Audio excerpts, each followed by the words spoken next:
పైకేమో ఇలా చెబుతాం గాని లోపల మాత్రం ఆశ కావాల్సిన అన్ని తీరి వయసు అంతా అయిపోయి జుట్టు అంతా తెల్లబడి అప్పుడు వస్తే కాస్త ఉపయోగం. ఇప్పుడిప్పుడే చక్కగా ఎదుగుతా ఉన్నా, ఇప్పుడిప్పుడే కాలేజీ చదువుతున్నా, ఇప్పుడిప్పుడే పెళ్లికి సిద్ధపడతా ఉన్నా, ఇప్పుడు రాకడ గురించి మాట్లాడడానికి తెచ్చారేంటయ్యా ఈ ఎవరొస్తుంది అలా అంటే చేయగలిగేది లేదు. కాబట్టి అందుకనే నా భావం ఏమై ఉన్నదయా అంటే ఆయన ఉండే స్థలంలో మనం ఉండాలంట. ఆయన దగ్గర చాలా స్థలాలు ఉన్నాయంట. మల్లవరం లంకలో స్థలాలు కాదు ఆయన కాడు ఉంది, జొన్నలగరులో స్థలాలు కాదు ఆయన కాడు ఉంది, భీమవరంలో రోడ్డు అమ్ముతున్న ఎకరాలు కాదు ఆయన కాడు ఉంది. ఆయన దగ్గర ఉన్న స్థలాలు ప్రపంచంలో లేని స్థలాలు ఆయన కాడు ఉన్నాయి. ఆ స్థలాలే కాదు, ఆయన దగ్గర అనేకమైన నివాసాలు కూడా ఉన్నాయి. నీవు నేను ఉండడానికి కావలసిన యోగ్యమైన నివాసము. ఈ భూమి మీద మన నివాసాలన్నీ కూడా మరి శిథిలమైపోయాయి అంట, నాశనమైపోయేవి. కానీ ఎప్పటికీ చెక్కు చెదరనిది యుగ యుగాలు ఉండేది ఆ ఒకే ఒక నివాస స్థలము, ఆ దేవుడు ఉండే స్థలము అనేది మనందరికీ తెలుసు. మనమంతా అద్దె గృహంలో ఉన్నాము, సొంత ఇల్లైనా సరే అద్దె గృహంతో సమానము, ఈ గృహాన్ని విడిచిపెట్టాల్సిందని అందరికీ తెలుసు.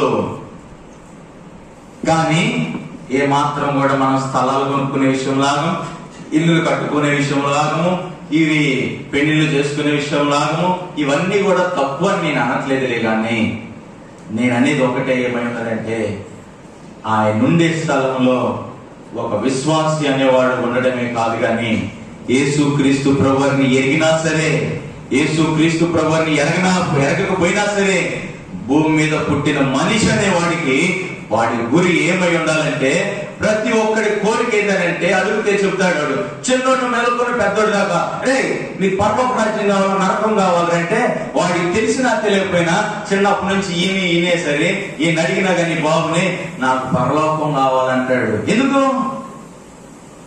నరకం ఎందుకు వద్దు? కాబట్టి చిన్నోడు మెలకొని మధ్య వయసు మొదలుకొని పెద్దవాడి దాకా కాటికి కాలు దాపేవాడి వరకు కూడా పరలోకమే కావాలంటాడే. ఆశ బాగుంది కానీ మానవుడి ఆలోచన బాగలేదు. ఆశ బాగానే ఉంది కానీ మానవుడి ప్రవర్తన బాగలేదు, వాడి కోరికలు బాగలేవు. ఇలాంటి జీవితంలో ఉంటున్నటువంటి మనిషి గురించి దేవుడు మాట్లాడుతూ ఉన్నప్పుడు ప్రతి ఒక్కరి యొక్క గురి ఏమై ఉండాలంట? ఆయన నివాస స్థలంలో నువ్వు నేను ఉండాలి అనేది దేవుని అభిలాష.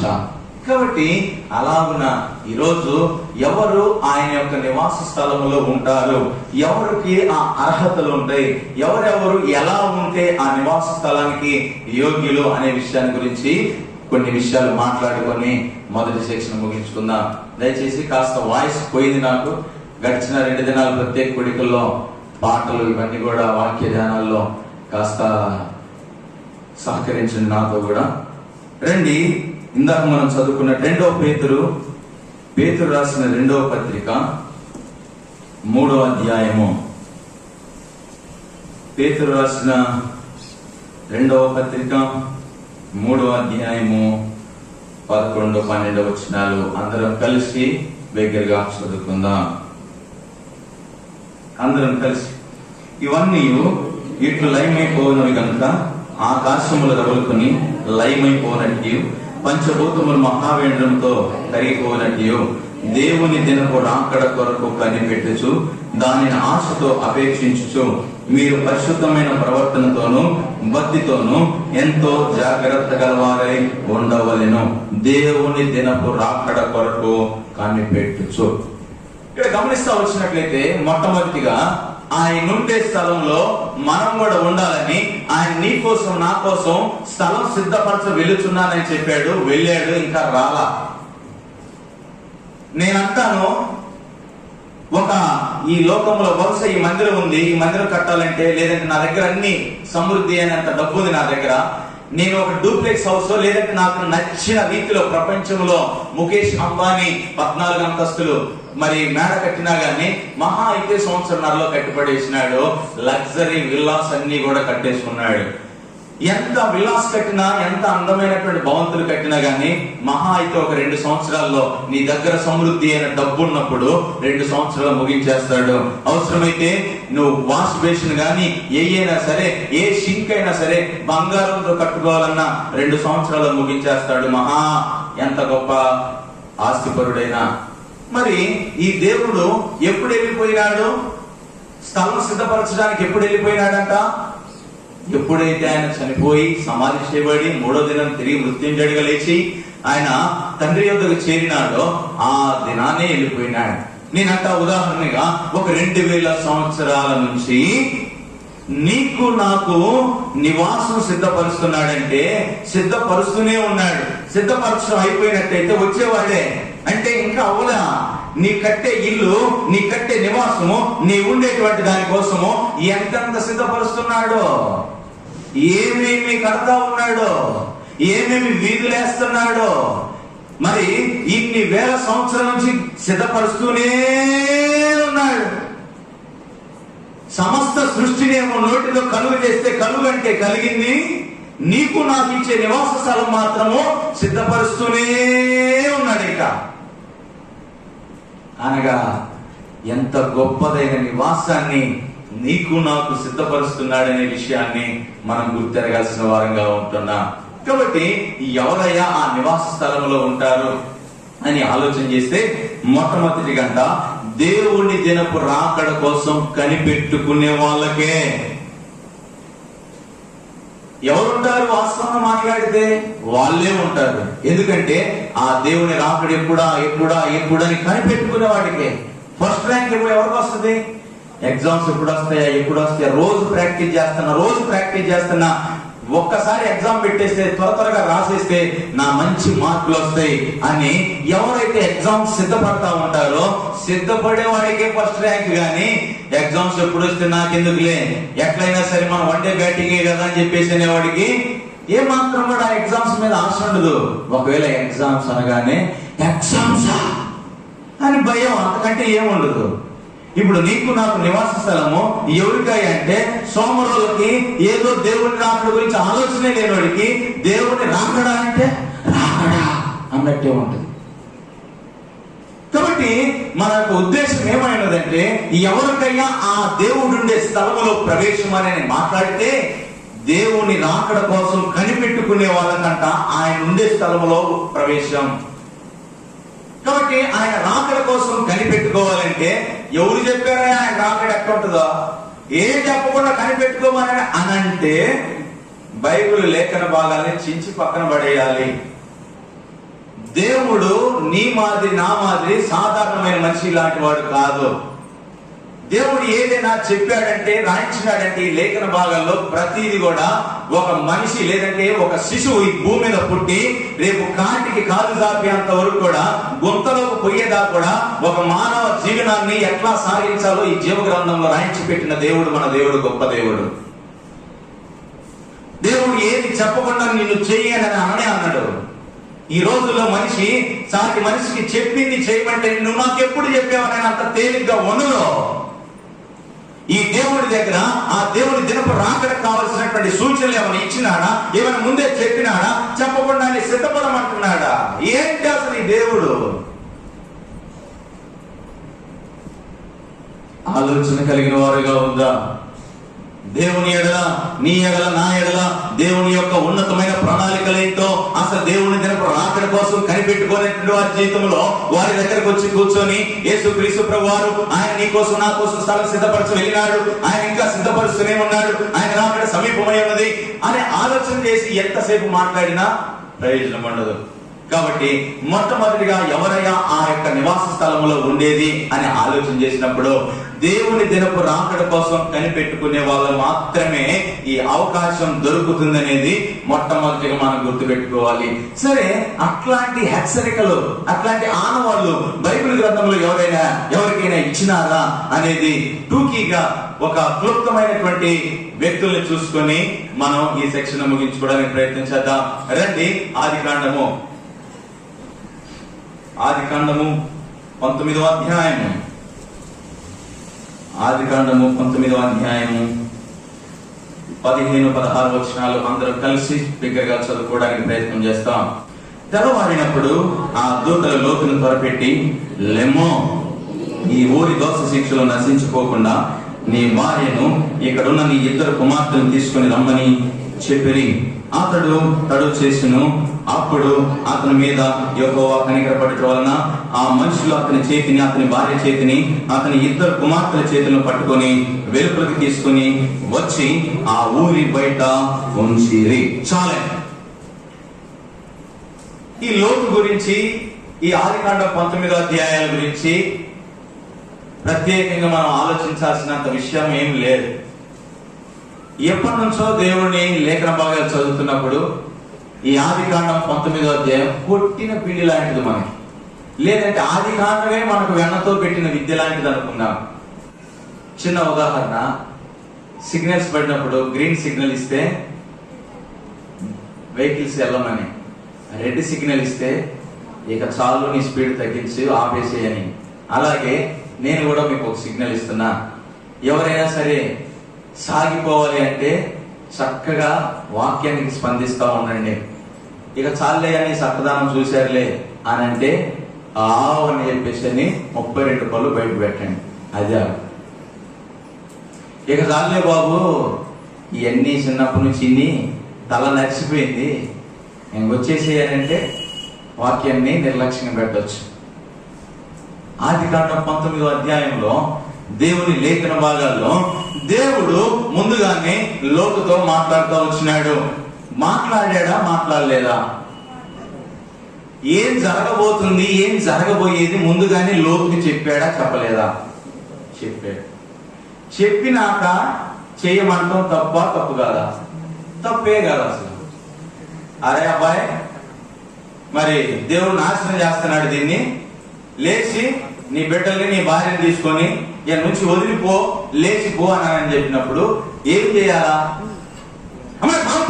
అనుకో, ఊరి బాబోయ్ ఉందా? అది నువ్వు పోవనంటే పామా ఎక్కడుంది? తెల్లదే, నల్లదే, దాసా, అట్ల పామా అని తేలిగ్గా ఉండామా?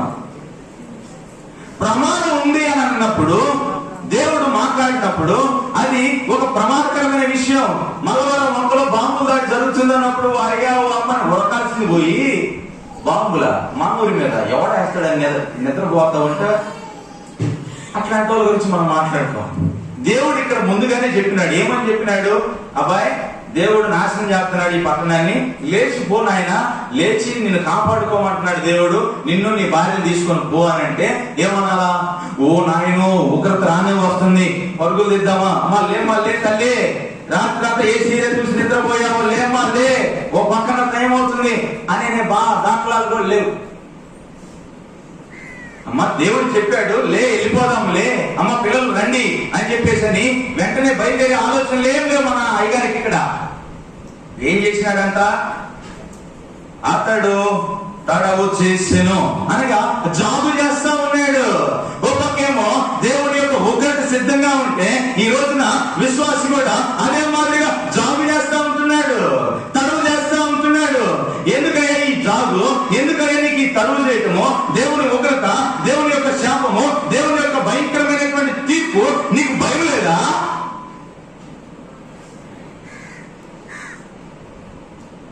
ఈరోజు అలాగే సాగిపోతుంది విశ్వాస జీవితము. ఈరోజు ఎంతప్పటికి కూడా బోధలన్నీ ఎట్లా ఉండాలంటే పాలిష్డ్ బోధ కావాలంత మనకి, అంత పాలిష్డ్ గా ఉండాలి. పాలిష్డ్ రైస్ మాదిరిగా పాలిష్డ్ బోధలు కావాలి. పిట్ట కథలు, ఆ కథలు, ఈ కథలు నవ్వించి అవలపలు ఇయే కావాలి. కానీ దేవుని రాకడ కోసం సిద్ధపరిచినటువంటి అనుభవాల గురించి ఎవ్వరికి అవసరం లేదు. ఒకవేళ అట్లాంటి ఎవరైనా చెప్తున్నాడంటే అది మనకు బోరైన సబ్జెక్టు. జాగ్రత్త పడదాం. నీకు నచ్చినా నీకు నచ్చకపోయినా దేవుని ఉగ్రత దినం రాబోతా ఉంది. ఆయన రెండో రాకడ సమీపమై ఉన్నది. ఆ రోజులోనే యేసుక్రీస్తు ప్రభువు ఆయన కంటే ముందు బాప్తిస్మం ఇచ్చే యోహాను ఏమని ప్రకటించినాడు?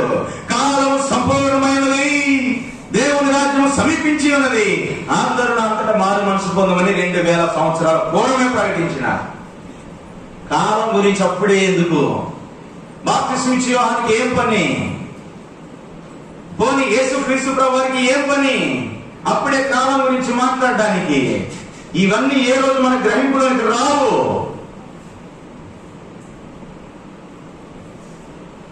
అతడు తడవు చేసిన రోజు ఎందుకు తడువు చేస్తున్నాడంటే ఇష్టపడిపోయాడు కాబట్టి, అక్కడికి కోరిపోయినాడు కాబట్టి. తన పెదనాన్నైనటువంటి అబ్రహాము దగ్గర నుంచి ముందుకి నాకు ఇక్కడ నీతో నేను కలిసి ఉండలేను బాబు, నీ కాపులకు నా కాపులకు ఒకటే గొడవ వస్తనే నేను వెళ్ళిపోవాల్సిందే అని చెప్పేసి అని ఏం చూసుకున్నాడు? ఆ సుగమ గుమర పట్టణాన్ని చూసుకున్నాడు. అందమైనది, కళ్ళకి ఇంపైనది, హృదయానికి నచ్చింది. ఈయనకే కాదు, వాళ్ళ ఆవిడ గారికి కూడా ఇంకా ఇష్టం, అమ్మగారికి. ఇంకా పోదాం అని ఉంటది అనుకుంటా. నాకు తెలిసి ఇట్లాంటి జనరేషన్ లో కానీ లోతో ఆవిడ ఉంటే ముందు అమ్మగారికి నచ్చి ఉండాలి. అమ్మగారికి నచ్చితేనే నువ్వేమన్నా చెయ్యి, పోతే ఆ ఇంట్లోనే ఉందాం, లేకపోతే నన్ను ఎందుకు పెళ్లి చేసుకున్నావు, నాకెందుకు నన్ను ఏడు తెచ్చావు, చక్కగా మా అమ్మోళ్ళ ఇంటికాడ బాగుండేవాళ్ళుగా, హాయిగా ఆడుండేవాళ్ళుగా అనేవాళ్ళు. మెట్టుకు ఏదేమైనా దాని గురించి నేను మాట్లాడట్లేదు, కానీ లోతుకి నచ్చి కోరి అక్కడికి ఇష్టమైనది కాబట్టి ఇష్టమైన దానికాడి నుంచి అయ్యగారికి రావడం అంత కష్టమైపోతా ఉంది, బలవంతమైపోతా ఉంది. ఈ రోజున మన వ్యక్తిగత ఆత్మీయ జీవితాల్లో కూడా దేవుడు అన్నా, దేవుని క్రమం అన్నా, దేవుని ప్రభుత్వం అన్నా, దేవుని యొక్క ఆత్మీయ క్రమం అన్నా, ఇవన్నీ కూడా ప్రార్థన, ఆరాధన, దేవుని సహవాసము, సువార్త, ఇవన్నీ కూడా భారమైపోతా ఉన్నాయి. లోతుకి ఎలాగైతే ఆ సొదొమ గుమొర్రా నుంచి రావడం ఇష్టం లేకుండా ఉంటుందో, ఈ రోజు మన జీవితాల్లో కూడా మన ఇష్టమైన వాటిలో నుంచి బయటికి రావడానికి అంత కష్టమైపోతుంది. చిన్నోళ్ళు మొదలుకొని, యవనస్తులు మొదలుకొని, మధ్య వయసు వారు మొదలుకొని, ముసలోళ్ళు దాకా ప్రతి ఒక్కరు కూడా వారి ఇష్టాల నుంచి బయటికి రావట్లా. అదేంటంటే అంటారు యవనస్తులను అడిగితే, అప్పుడే ఏమైంది, ఇంకా నా వయసు చాలా ఉందని చెప్పేసి అని రక్షణ పొందమ్మా, మారుమనసు పొందమ్మా, పాప క్షమాపణ పొందమ్మా అంటే నాకు ఇది సమయం కాదులే, ఇంకా వీళ్ళు ఇట్లాగే చెబుతారులని వాయిదా వేస్తా ఉంటారు. రండయ్యా దేవుని సేవ చేద్దాము, పరిచయం చేద్దాము, కలుద్దాము రండి అని అంటే ఇవన్నీ ఇట్లా ఉండేయాలి, ఎవరు సంపాదించుకోవాలి, ఇప్పుడు వీళ్ళు ఎట్లాగా మాట్లాడతారని అంటారు. ఎందుకంటే ఈయనకి ఇష్టమైనది ఏదో ఉంది అక్కడ. ఆ ఇష్టమైన దాంట్లో నుంచి లోతు ఎలాగైతే రాలేకపోతా ఉన్నాడో, ఈ రోజు విశ్వాసి కూడా దేవుడు రాకడికి సిద్ధపడాల్సిన దానికోసము ఏదో ఈ లోకములో అనవసరమైన వ్యర్థమైన దాన్ని ప్రేమించి, స్నేహించి, ఇష్టపడి దాన్ని హత్తుకొని దాంట్లో నుంచి రావడానికి చావి చేస్తా ఉన్నాడు. ఓవైపు ఏమో రాకడ, ఒకవైపు ట్రైన్ సమయం దగ్గర పడుతుంది, రైలు వచ్చే సమయం అవుతుంది, ఓ పక్క వెళ్ళి టికెట్లు తీసుకోవాలి. ఇంతవరకు అమ్మగారు ఇంకా రెడీ అవుతా ఉంటే ఎట్లా ఉంటది, ఏమని మాట్లాడతావు? అసలు నీకు భయమే లేదమ్మా. అసలు 9ంటికి రైలు, నువ్వు ఇంకా 8:30 అయింది, ఇంకా స్టేషన్కి ఎప్పుడు పోవాలి, ఆటో ఎప్పుడు పట్టుకోవాలి, ఎప్పుడు దిగాలి, పిల్లలతో వెళ్తున్నాము, టికెట్ ఎప్పుడు తీసుకోవాలి, అక్కడ ఎంత లైన్ ఉంటుందో అసలు నీకు ఉందే ఆలోచన? టైం వెళ్ళిపోయాక నువ్వేం చేస్తావు? ఈ రోజున ఎవరి జీవితాల్లో కూడా అరే నా గురి ఏంటి, అసలు ఒక పక్క రాకడికి ఎక్కడ పడుతుంది, నేను దీనిగా ఆగుంటుని, ఈ లోకాన్ని ప్రేమిస్తా ఉంటుంది, ఈ లోకంలో ఉన్న ఆశలను అత్తుకొని ఉంటుంది, దీని ఇష్టాన్ని వదిలిపెట్టుకొని రాపోతుంటుంది, ఒక పక్క ఏమో రాకడికి సూచన దగ్గర పడతా ఉందే. అడుగు చేస్తావా, జాగు చేస్తావా? అబ్రహాం జీవితంలో తెరహు సాగునంత కాలము ఆత్మీయమైనటువంటి వర్ధిల్లోకి రాలా. తెరహు అంటే అర్థం ఏంటి చెప్తారా? ఇట్లాంటి చిన్న చిన్న మీరెందుకు చెప్తారులే. ప్రకటన గ్రంథంలో మర్మాలు అంతటా అర్ధగంట సేపు నిశ్శబ్దంగా ఉండేను. ఎందుకు నిశ్శబ్దంగా ఉందో అంటే మిమ్మల్ని అడిగితే మీరు చెప్తారు, నేను అడుగుతా తర్వాత అయిపోయాక అవి చెప్పండి. ఇట్లాంటి చిన్న చిన్న అర్థాలు, చిన్న బిట్లు నేను చెప్పుకుంటాను. తెరహు అంటే అర్థం ఏంటి అడగొద్దు అన్నారు కదా. తెరహు అంటే ఆలస్యము. ఆ పేరుకి అర్థం ఏంటండి? ఆలస్యము.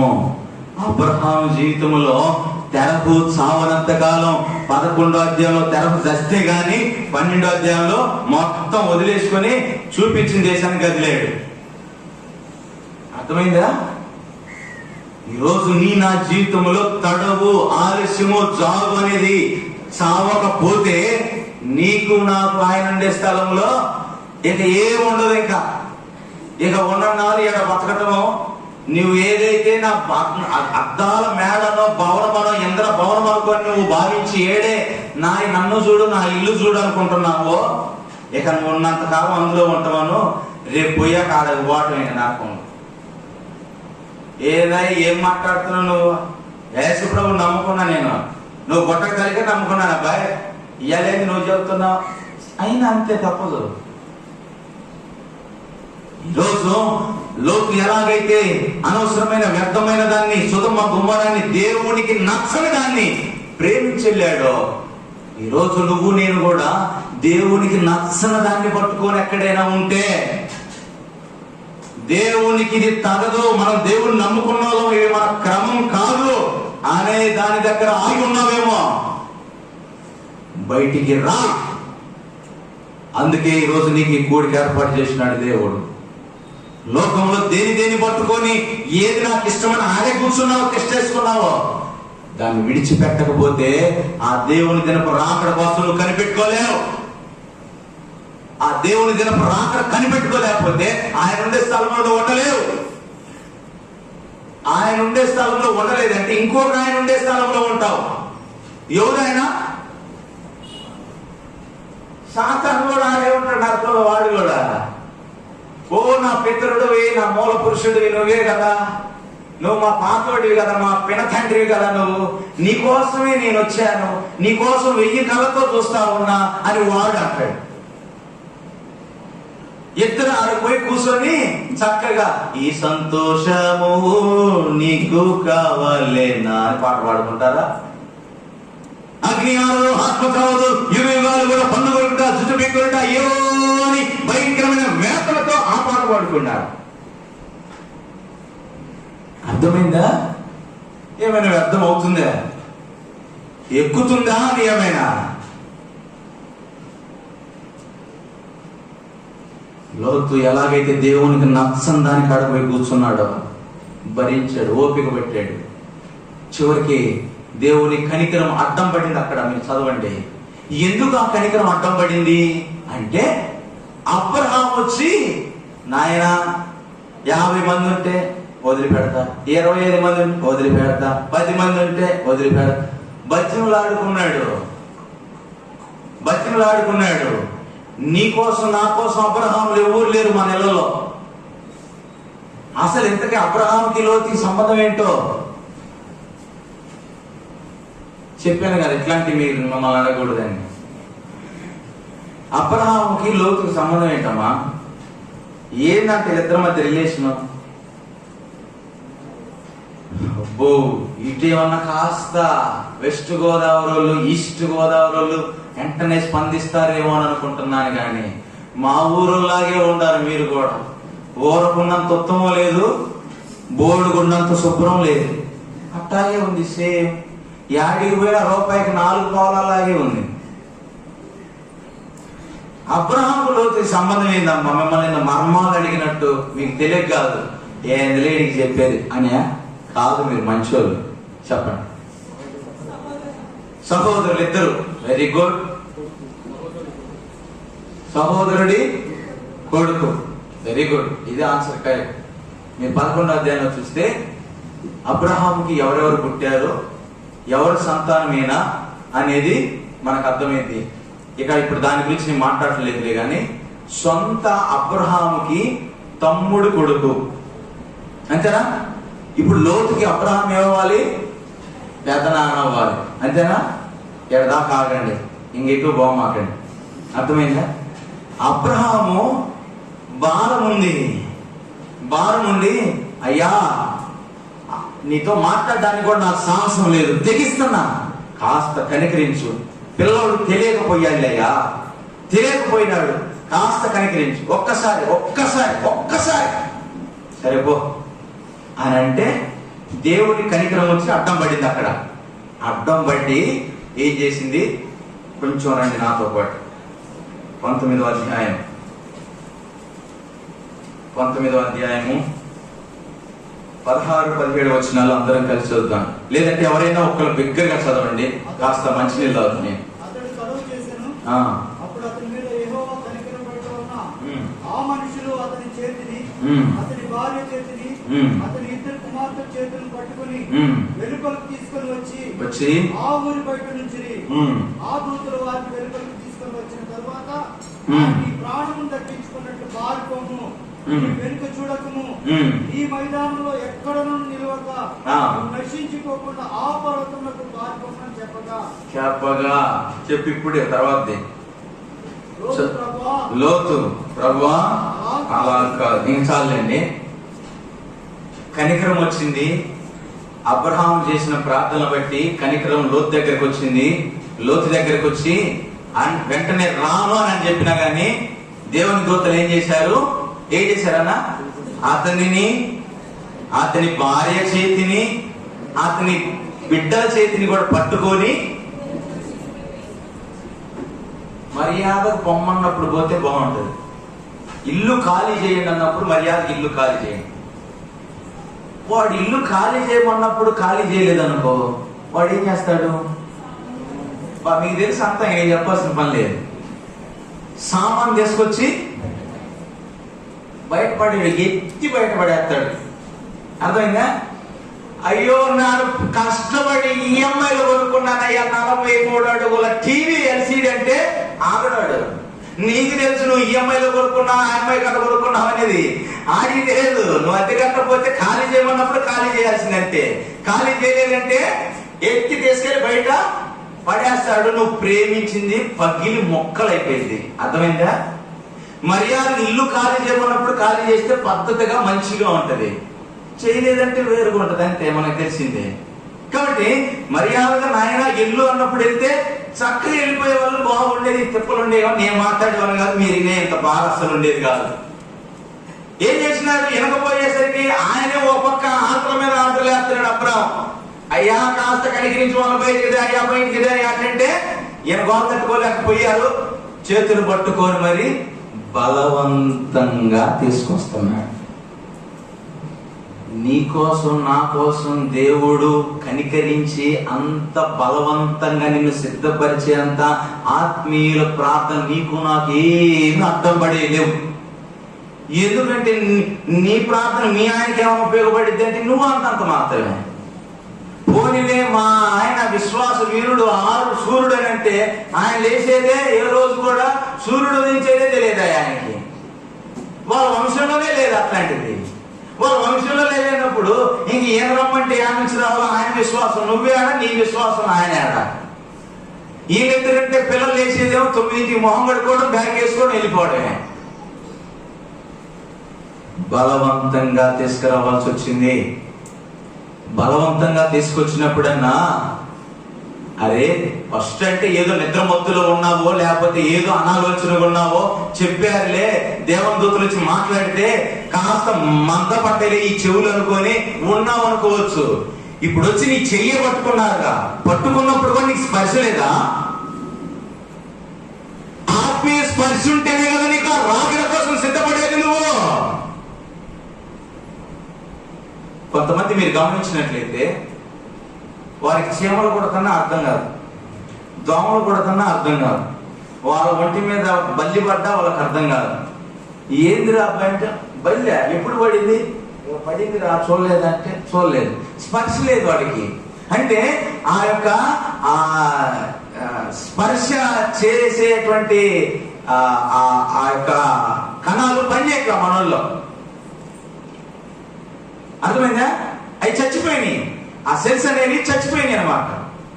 కాబట్టి నా జీవితంలో కూడా ఆత్మీయ స్పర్శ, ఆత్మీయ తాకుదల అనే ఆ సెల్స్ చచ్చిపోయినాయేమో ఒకవేళ. అందుకే రాకడికి సిద్ధపడట్లా నువ్వు నేను. పిల్లల కంటేనేమో ఎక్కలేనంత సిద్ధపడతావు, మీటింగులు అంటే ఎక్కలేని సిద్ధపడతావు, ఆడికి పోవాలి ఏడక పోవాలి ఆ ఫంక్షన్ ఈ ఫంక్షన్ అంటే ఎక్కలేని సిద్ధపడేస్తావు. అర్థం ముంచా 4 గంటలు తక్కువలో తక్కువ.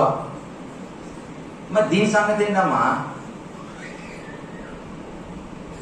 ఏమవ్వాలైనా స్పర్శ లేదు, పట్టుకున్నాడే, చెయ్యి పట్టుకున్నాడే. పట్టుకున్నప్పుడు వామ్మో, ఇందాక మాట్లాడింది కూడా వీళ్ళేనై ఉంటారు నాయనో, నేను అవసరంగా బుద్ధి తక్కువయ్యి అట్ట కాదు నేను గొడవ చేశానే అనేది లేదు ఇక్కడ. అయినా మెదలకుండానే ఉండి ఏమంటున్నాడు, ఇది ఒక్కటి చూసుకుందాం, ముందుకు వెళ్ళిపోదాం. ఏమన్నాడు అతడు? అప్పుడు పర్వతానికి పొమ్మని చెప్పినప్పుడు లోతు, ప్రభువా అలా కాదు. ఇంకా ఆగండి, ఒక్కసారి నా ముఖం ఇష్టం లేకపోయినా చూడండి ఒకసారి. ఏమన్నాడు లోతు? మర్యాదగా చెప్పిండు దేవుడు. చెప్పినప్పుడు ఇలా తర్వాత దూతను పంపాడు, చేతులు పట్టుకొని మరి తెచ్చి బయటేసాడు. అప్పుడన్నా ఆలోచన రావాలా, నీకు స్పర్శ లేదు పోయింది అనుకుందాం. సరే స్పర్శ లేకపోయినా సరేలే మేము పోతున్నాంలే పర్వతానికని పోవచ్చుగా. పోయాడా? పోవాలి. ఏమంటున్నాడు లోతు?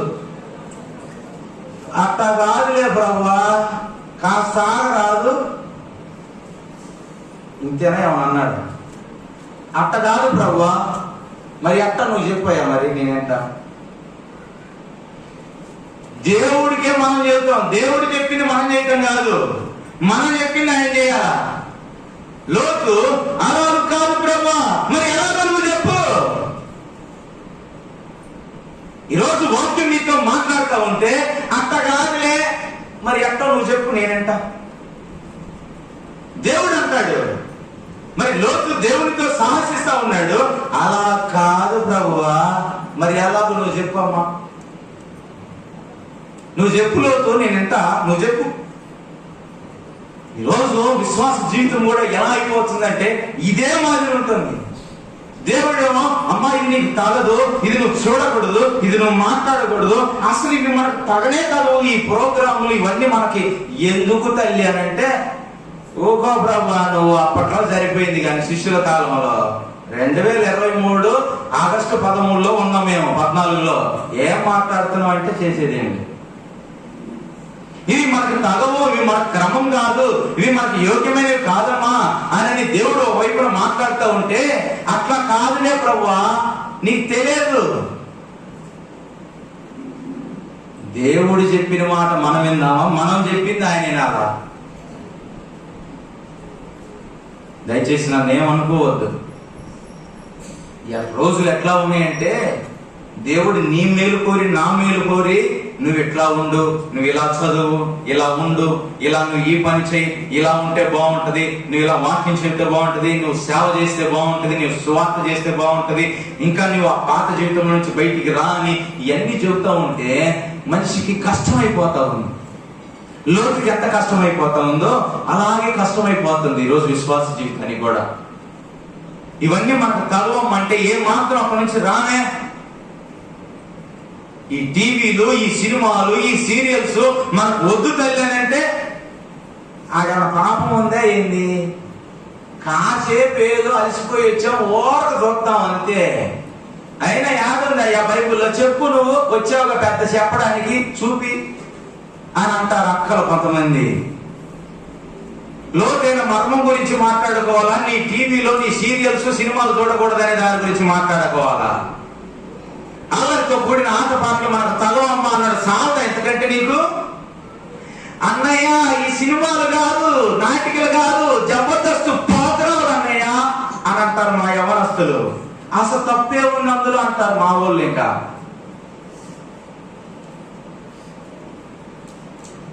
మోసం చేస్తున్నాడు, నీకేం అర్థం కావట్లేదు. అక్కడ నిన్ను మోసం చేసి వాడి రూట్ లో మలుచుకుంటున్నాడు అంతే.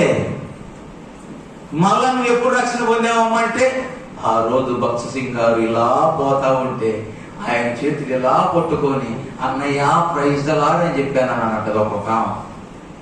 నేను ఒక ఊరు వాక్య పరిచయకి వెళ్తే ఆ ఊళ్ళో ఒక ఆమె ఉంది, రీసెంట్ గా చనిపోయింది, వృద్ధురాలు. ఆమంటది అయ్యా ఈ దిక్కుమాలింది భక్త సింగ్ గారు చొక్కా వాడు ఉతికిందయ్యా అని అంటే ఆమె తగ్గించుకుంటా చెప్తుంది అనమాట. అయ్యా ఈ దిక్కుమాలింది భక్త సింగ్ గారి చేతులు కూడా పట్టుకుందయ్యా, మెత్తగా దూదులా ఉంటాయి అయ్యా, మహానుభావుడి అసలా అని చెప్పింది. ఆ సంఘంలో ఆమంత ముళ్ళు ఎవరు లేదు. మళ్ళా అది సంగతి. ఆ సంఘంలో ఆమె పెద్ద ముళ్ళు అంటారు. ఎందుకు? భక్త సింగ్ గారి చేతులు పట్టుకుందిగా. భక్సింగ్ గారు బట్టలు ఉతికిందిగా, అందుకేనా నువ్వు సంఘంలో ముళ్ళుగా ఉంది? ఇవన్నీ కుదరవు ఇక్కడ దేవుడు కాదు. అర్థమైందా? నువ్వైనా నేనైనా ఎవరమైనా సరే దేవుడు చెప్పింది చేస్తే మంచిగా ఉంటుంది. లేదు ప్రభా నా సంగతి అసలు నువ్వేమనుకుంటున్నావు, నేను ఎవరమ్మాయిని అనుకుంటున్నావు, ఎవరబ్బాయిని అనుకుంటున్నావు, అసలు ఏ సంఘ విశ్వాసం అనుకుంటున్నావు, అసలు నేను ఎవరినో తెలిసే చెబుతున్నావు నువ్వు ప్రభా, ఆ సంఘమే నాది, అక్కడ బాధ్యత మొత్తం నాదే, అసలు నేను లేకపోతే అది ఏముంది చెప్పు, మొత్తం నాదే, మొత్తం నీదేనయ్యా, నేనేమంటలా, కొద్దిగా నేను చెప్పింది చెయ్యి. ఊరుకో ఇప్పుడు ఆడ కుదిరిద్దే, స్వార్థకు రమ్మంటే ఇప్పుడు ఎవరు వస్తారు ఈ కాలంలో? ఊరుకో ప్రభా నువ్వు కొద్దిగా ఏళ్ళ పాలు ఉండాలి మాట్లాడడానికి. స్వార్థ చేయమంటావు ఏంటి? 2023లో మరిను పిల్లలంతా కూడా ల్యాప్టాప్లు ట్యాబులు అన్ని వేసుకొని ఆడుకునే సమయంలో వాళ్ళు స్వార్థ రమ్మంటే ఏమవుతారు? కాదురా, అదే చేశారు మీ పితరులు, ఆ భక్సింగ్ గారే కావచ్చు, జీటీ బెంజమినే కావచ్చు, తర్వాత ఇంకెవరైనా కావచ్చు, వీళ్ళందరూ అయ్యే చేశారయ్యా, ఆ క్రమంలోనే పోండి అయ్యా అని అంటే సమాధానం ఏం చెప్పాలి? ప్రభునందు మా ప్రియమైన వాళ్ళారా, దేవుడు చెప్పింది నువ్వు చేస్తావా, లేదంటే నువ్వు చెప్తే ఆయన చేయాలా? అర్థమైందా? ఇసుకించొద్దు దేవుణ్ణి. చాలా మంది పిల్లలు తల్లిదండ్రులు కూడా ఏమని అడుగుతారు చెప్పనా? తల్లిదండ్రులు కొనివ్వలేదో ఏదో అసలు క్రమంగానే ఏదో అడుగుతూ ఉంటారు, నాకు అదే కావాలి, నాకు అదే కావాలి, నాకు అదే కావాలని పీల్చి పిప్పి చేస్తారు. తల్లిదండ్రుల్ని ఏం చేస్తారు? పిప్పి చేస్తారు, చెరుకు రసం పిప్పి మాదిరి చేస్తారు. చేశారులేని కష్టపడి తెచ్చిస్తే అది నీకు సరిపోయిందే కాదా ఆలోచనే ఉండదు నీకు. ఏ రోజు ఒక బిడ్డ తండ్రిని బాధ పెడితే ఎంత దుఃఖంగా ఉంటుందో, ఈ రోజు రక్షణ పొందిన విశ్వాసి అయిన నువ్వు నేను మన తండ్రి ఇష్టాన్ని ఎరగకుండా అనవసరమైన వ్యర్థమైన దాన్ని కావాలి అని దేవుడికే సాకులు చెప్పు మాకు. ఆయన్ని కన్విన్స్ చేయాలని చూడ మాకు. మీ ఇంట్లో నీ అయ్యా, నీ అమ్మ, నా అయ్యా కన్విన్స్ అవుతారేమో. నువ్వు నేను ఎంతప్పటికీ మనంతటి మనం కన్విన్స్ అవ్వాలి కానీ దేవుణ్ణి కన్విన్స్ చేయ మాకు. అట్ట కాదు ఇట్ట కాదని. మీరు అలాంటి వాళ్ళని కాదు కానీ దేవుని లేఖన భాగంలో ఉన్న దాని గురించి మాట్లాడుతున్నా. ఎక్కడైనా మనందరం కూడా ప్రభుని మాట్లాడుతూ ఉన్నప్పుడు ఇది మనకు తగదు, మన క్రమం కాదు, ఇది వాక్యానుసారం కాదు, ఇలా ఉండు, ఇలా చెయ్యి, ఇలా ప్రవర్తించు, ఇలాంటివి కట్టుకో, ఇలాంటివి పెట్టుకో, ఇలాంటివి ధరించు, ఇలాంటివి తిను, ఇలాంటివి చేయి, ఇలాంటి పరిచయాలు ఉండు, ఇలాంటి దాంట్లో ఉండమాకు అని దేవుడు మాట్లాడుతూ ఉంటే అట్లా కాదులే అనుభవం ఎవరైనా ఉంటే సరి చేసుకోమని దేవుని లేఖన భాగాలు మాట్లాడుతూ ఉన్నాయి. రండి ఇప్పుడు వెళ్దాం ప్రసంగి గ్రంథంలోకి. ప్రసంగి గ్రంథము 8వ అధ్యాయము 11వ వచనము. ప్రసంగి 8:11. అందరం చదువుదామమ్మా, అందరం చదువుదాం. పేజీ సంఖ్య అసలు ప్రసంగి దొరకటం ఒక పెద్ద ప్రసంగమే మనకి.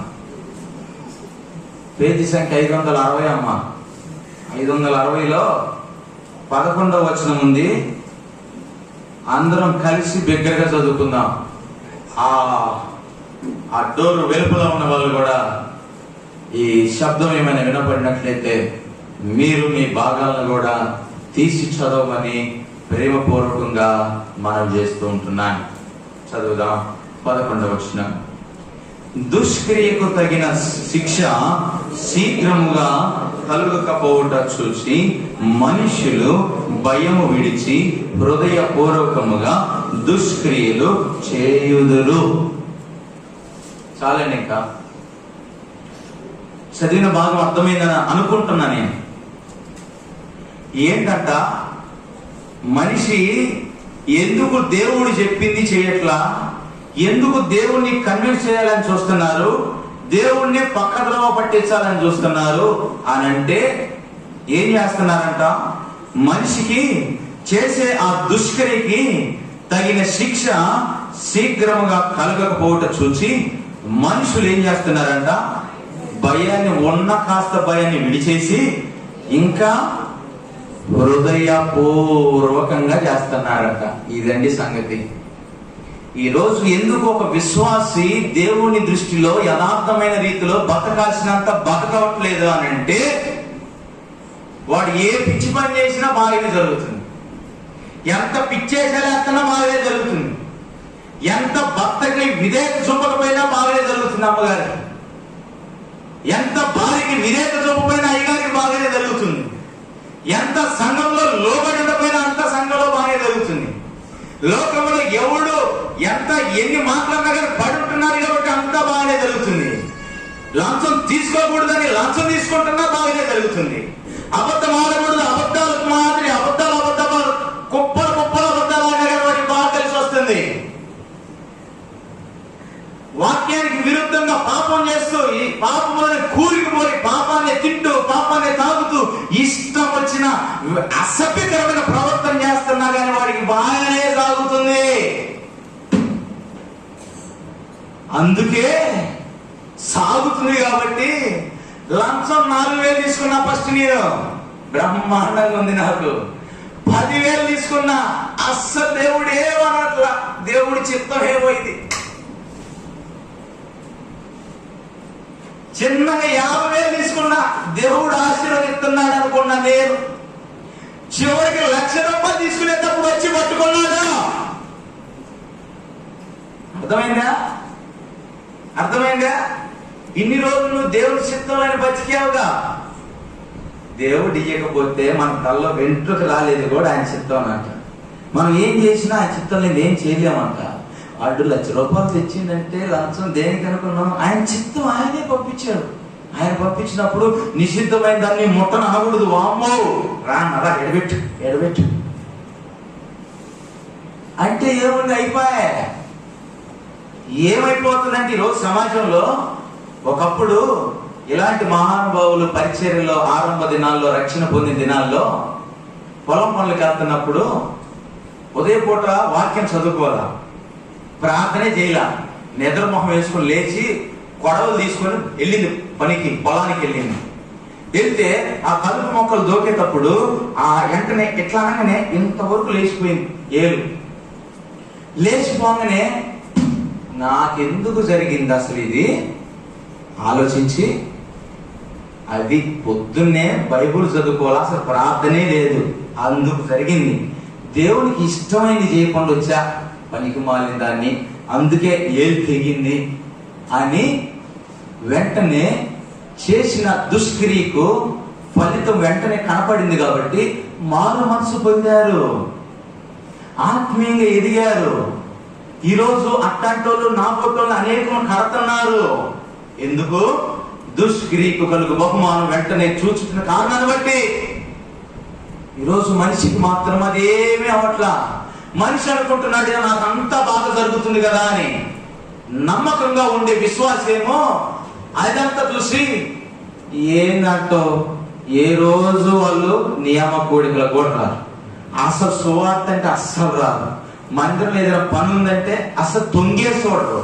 దర్జాగా రాణులాగా రాజుగారు లాగా అన్ని వేసాక వస్తారు, పెద్ద లాడ్డులాగా తిని వెళ్ళిపోతారు. అరే పిల్లలు చూడబోతేనే సినిమాలు షికారులు ఎట్టబడితే అట్టుంటారు. ఆయన చూడబోతేనేమో ఇష్టం వచ్చినట్టు ఉంటాడు, ఆమె చూడబోతేనేమో బజార్లో సాక్ష్యమే లేదు. వీళ్ళకు బాగానే జరుగుతుంది ఏందబ్బా. వాళ్ళ పిల్లకి పెళ్లి అయిపోయింది అమ్మటే, వాళ్ళ అబ్బాయికి అమ్మటే ఉద్యోగం వచ్చిందే, మంచి అల్లుడు దొరికాడమ్మా, అమెరికా సంబంధం అంట. పోయి వాళ్ళకే వస్తాయింది. నమ్మకం కొంటున్నాము ఏమో అందరూ సూట్ కోటి మాట. ఏందమ్మా చదువు అయిపోయిందా, ఉద్యోగం చేయట్లేదా? ఒరే మా మనవాడు బ్రహ్మాండంగా చేస్తున్నాడు, మంచి ఉద్యోగం చేస్తున్నాడు, ఏం చేయట్లేదా?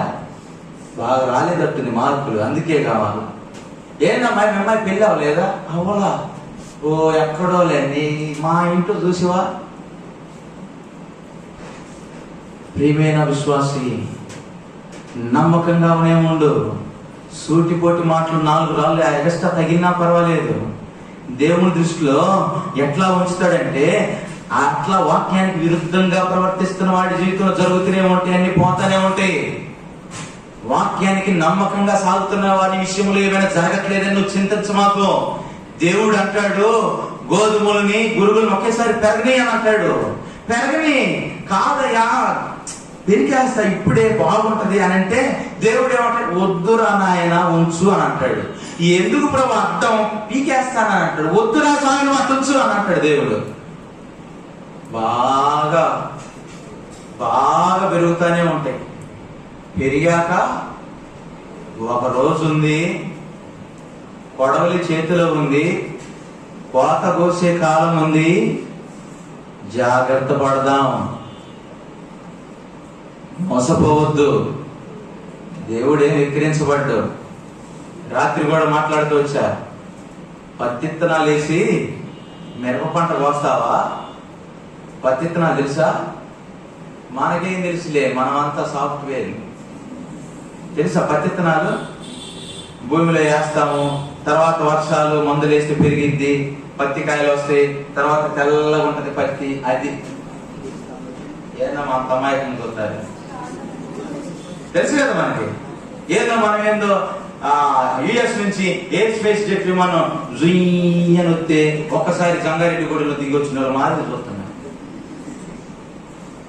పత్తి విత్తనాలు వేసినప్పుడు పత్తే తెస్తావు, అంతకన్నా ఏం చేయలేము.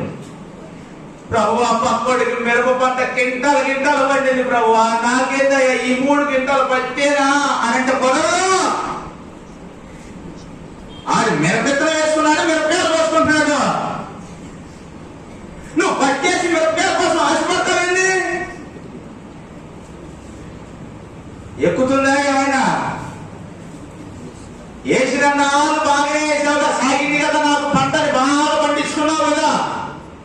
పక్కనోడికి ఆత్మీయమైనటువంటి వరాలు ఇస్తుంటే ఎందుకు ఏడుస్తావు? కోత కోసే కాలం కూడా ఉంది, జాగ్రత్త పడదా. ఆయన చేత ఆయన చేతిలో ఉందంట. తుర్పాలు పట్టడం బాగొచ్చు ఆయనకి, కళ్ళం చేయటం బాగొచ్చు. కళ్ళం తెలుసా మీకు ఎవరికైనా? వామ్మో ఎంతో ధన్యుని నేను, వెంటనే తెలుసు అన్నారు. గింజలన్నీ చక్కగా గోతాల్లో పోసి కొట్లో దాచి పెట్టుకుంటాం. గోడంలో తాళ్ళు ఉంటది, వాటిని తెచ్చి మిక్సీ పట్టి ఇడ్లీ చేసుకుంటామా? ఏమి చేయము, మట్ట సంగ అగ్గుపుల్ల గీసి తగలేస్తాం అంతే. ఇదే జరిగిద్ది. నాకేమి పర్వాలేదు, హాయిగా ఏసీ పెట్టాడు మా ఆయన. 2 టన్ ఏసీ అని అంటే 2 టన్ ఏసీ కాస్త పోయాక కొన్ని వేల టన్నుల ఫైర్ అయింది అక్కడ. కేకలు పెడతావు అప్పుడు. అర్థమైందా? జాగ్రత్త పడదాం. ఏమైనా ఎక్కడైనా ఏమైనా దుష్క్రియకు కలుగు బహుమానం కలుగకపోవటను బట్టి ఇంకా హృదయపూర్వకంగా భయం విడిచాట. భయం విడిచి, ఏం విడిచి? భయం విడిచి. భయం లేని కోడి యాడ గుడ్డు పెట్టిందంట? బసవట్ట గుడ్డు. అప్పుడు మీరు రాత్రి రావి కంపాలు అంటే అసలు కోడే గుడ్డ ఏంటి అబ్బా అన్నట్టు చూశారు. మీరు ఉత్తమ మనుషులు. ఏడ పెట్టాలా? నీకు పిల్లలు పెట్టాలనే భయం ఉంటే, నిజంగా నువ్వు పొదిగి కష్టపడి పిల్లల్ని కనాలన్న భయం ఉంటే, మట్టసంగా ఎవ్వరు చూడకుండా ఎక్కడెక్కడ ఎవరున్నారన్నీ గమనించుకొని చాటు నెల్లి గుడ్డు పెడతా. ఈరోజు నిజంగా నువ్వు ఆత్మీయంగా వర్ధిల్లాలి అంటే మనుషుల కన్నులు నా మీద ఉండాల్సిన అవసరం లేదు, ఎవరి కన్నులు ఉండాల్సిన పని లేదు. యథార్థవంతులు ఆయన చూస్తున్నాడు. యెహోవా కళ్ళ దృష్టి అంతా సంచారం చేస్తుంది. నేను జాగ్రత్తగా వినయ విధేయతలు కలిగిన వాడినై అలాగ లోబడి బలిష్టమైన ఆయన రెక్కల కింద నేను దాక్కునంతా ఇది చాలు బాబో. నన్ను చూడు, నా సకదానం చూడని కదిలితే నా స్టేజ్లు కదిలితే నా వర్తమానాలు కదిలితే నా మైకులు నేను కనపడాలి అనే బ్యాచ్ ఉంటది.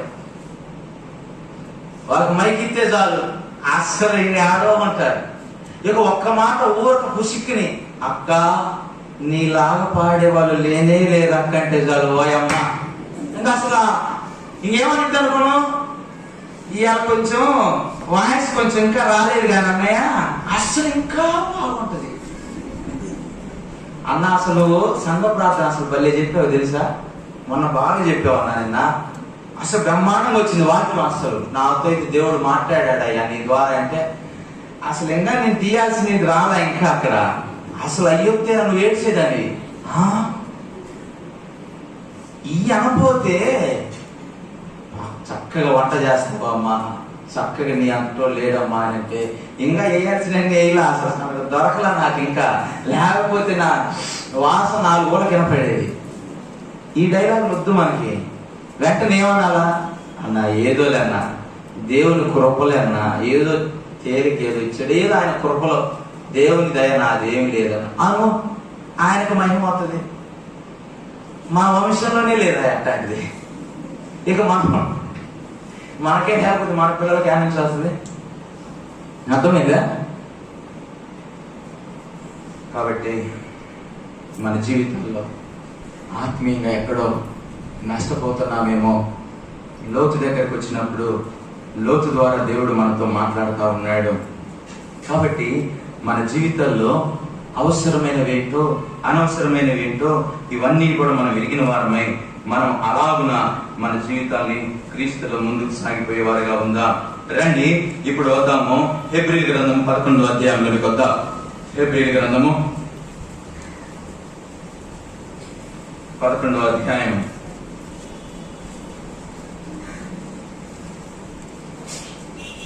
హెబ్రీయులకు రాసిన పత్రిక 11వ అధ్యాయము. నేను చెప్తాను వచనము, కలిసి బిగ్గరగా చదువుకుందాం. వచనము 10. ఏలయనగా నేను కలిసి చదువుదామన్నా, దయచేసి అందరు కలిసి చదవడానికి ప్రయత్నం చేయండి. ఇక్కడ ప్రభు ఉన్నాడు, దయచేసి ఆయన్ని అవమానపరచొద్దు ఎవరు. ఇది ఆయన లేఖన భాగాన్ని చదువుతున్నావు, నువ్వేం న్యూస్ పేపర్ చదవట్లేదు. అందరం కలిసి భయముతో వణుకుతో వాక్యాన్ని శ్రద్ధాశక్తులు వహించి వాక్య భాగాల్ని మీ భాగాలు నాకు కలిసి చదవండి. ఏలయనగా దేవుడు దేనికి చదవండి.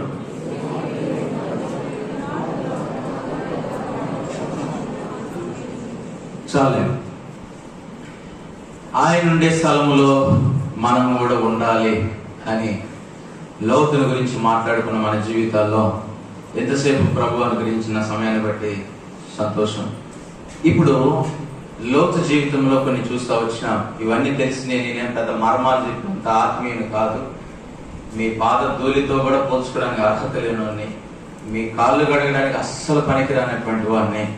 ఇవన్నీ మీకు తెలిసినవే. అడిగితే ఇంతకన్నా లోతైన విషయాలు, గొప్ప విషయాలు చెప్పేటువంటి ఆత్మీయ తల్లులు ఉన్నారు ఇక్కడ, తండ్రులు ఉన్నారు. నేను ఇంకా నా తల్లి నన్ను ఇంకా గర్భంలో ధరించక కలిగే విశ్వాస జీవితంలో ఉన్న వాళ్ళు ఉన్నారు ఇక్కడ. కాబట్టి కొద్ది మాటలు ఆయన ఉండే స్థలంలో ఉండాలి అంటే ఏ అనుభవం కావాలి? హెబ్రీయులకు రాసిన పత్రికలో 11వ అధ్యాయంలో 10వ వచనంలో మనకు ఒక విశ్వాసి కనపడుతున్నాడు. ఎవరైనా? అబ్రహాము. ఈ అబ్రహాము లోతుకి ఏమైనా సంబంధాలు ఉన్నాయా అని అంటే, అబ్రహాము ఎక్కడున్నాడు? ఆదికాండం 19వ అధ్యాయంలో సొదొమ గొమొర్రాలో ఉన్నాడు లోతు. అబ్రహాం మరి ఎక్కడున్నాడు? అదే యువతల పేజీలో మీరు తర్వాత ఇంటికి వెళ్ళాక చూడండి, 18వ అధ్యాయం 1వ వచనంలో అబ్రహాము ఎండవేళ గుడారపు ద్వారం వద్ద కూర్చుండి. అబ్రహామేమో గుడారం దగ్గర ఉన్నాడు, లోతేమో ఎక్కడున్నాడు? సొదొమ గొమొర్రా పట్టణ గవిని దగ్గర ఉన్నాడు. అనగా అబ్రహాము జీవితంలో ఏంటి నాయన నీ గొప్పతనము అని అంటే, ఈయన అంటాడు, దేనికి దేవుడు శిల్పి నిర్మాణకుడు, ఆ పునాదులు కలిగిన పట్టణం కొరకు అబ్రహాము ఎదురు చూచుచుండెను. ఇట్లాంటి వాళ్ళదే ఆయన ఉండే స్థలంలో ఉండే అనుభవం. అబ్రహాం జీవితంలో ఏ అనుభవంలో ఉన్నాడు?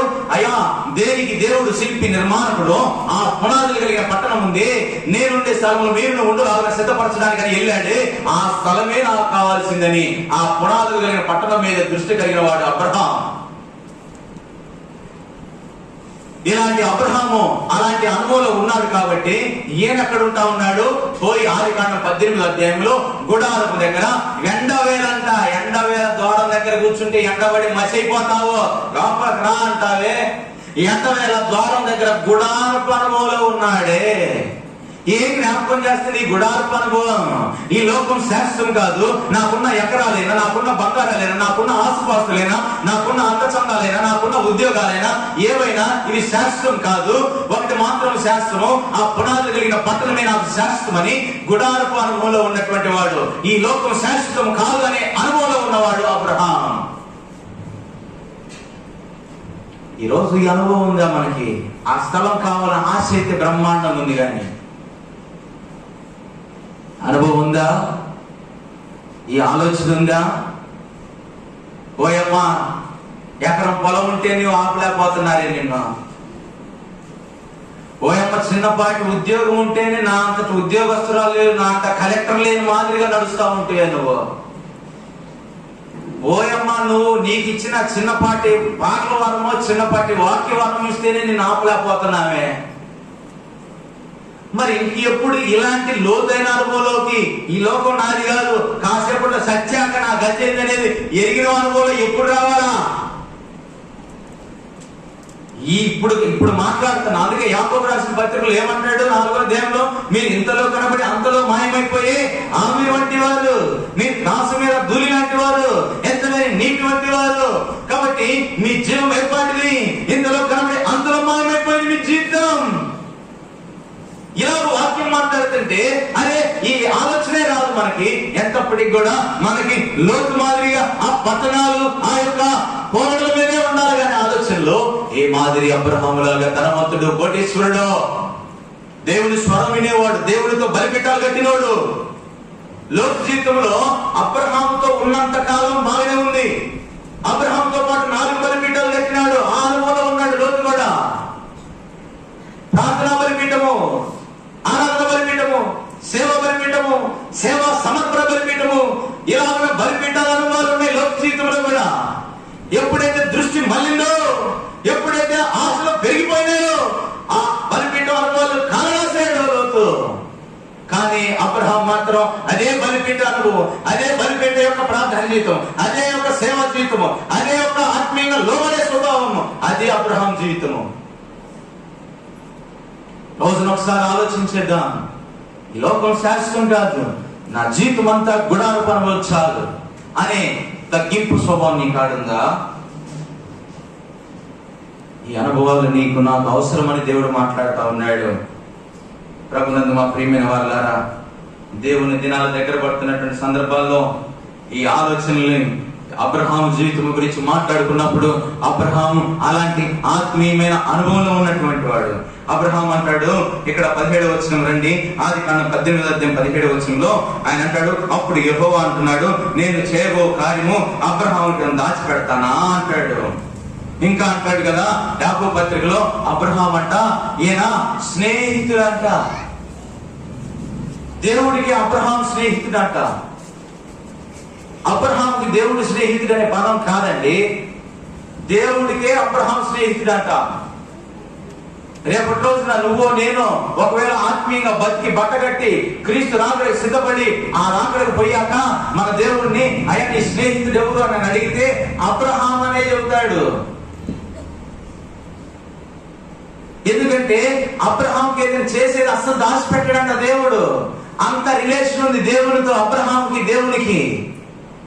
ఇక్కడ అంటాడు, తర్వాత పక్కనే ఉంటది 33వ వచనంలో, యెహోవా అబ్రహాముతో మాట్లాడుట చాలించి వెళ్ళిపోయాడు. అబ్రహాం మాత్రము అబ్రహాముతో మాట్లాడటం దేవుడే ఆపేసి, వామ్మ అసలు అబ్రహాం వదిలిపెట్టడండి అబ్బా అని అబ్రహామే లేచి వెళ్ళిపోతే హలో అబ్రహాము మాత్రము తర్వాత పోయినాడు.